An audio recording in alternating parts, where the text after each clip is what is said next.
Qatar just told Europe, don't play with us. And here's the real reason.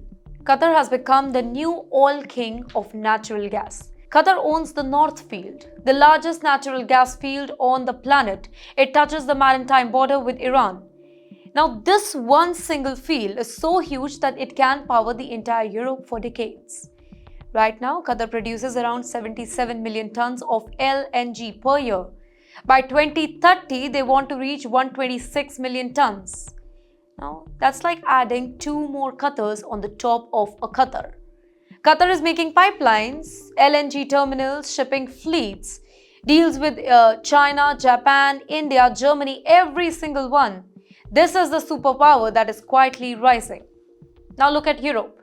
Europe is pretending to be confident, but in reality, it is scared. Since Russia cut off pipeline supplies, Europe had to replace 155 billion cubic meters of Russian gas. Where did this replacement come from? Not solar, not wind, not nuclear.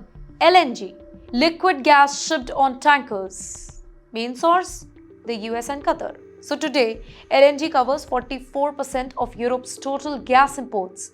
Qatar knows that Europe is really addicted to this. So, here's the twist. Europe wants to control the LNG price. They want new European rule over there.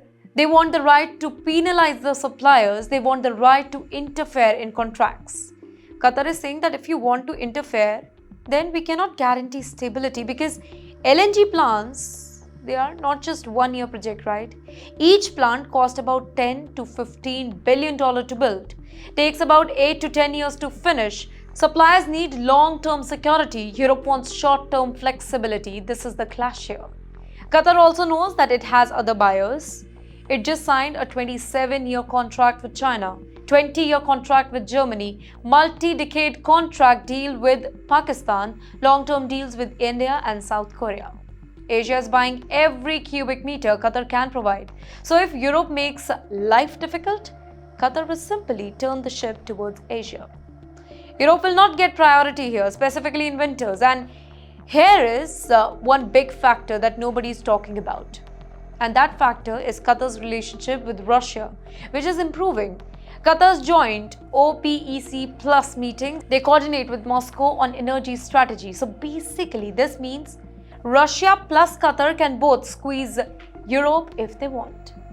You know what happens then? Price will explode again, factories will shut down, Europe will return to energy rationing mode, and Europe could easily repeat 2022 level crisis.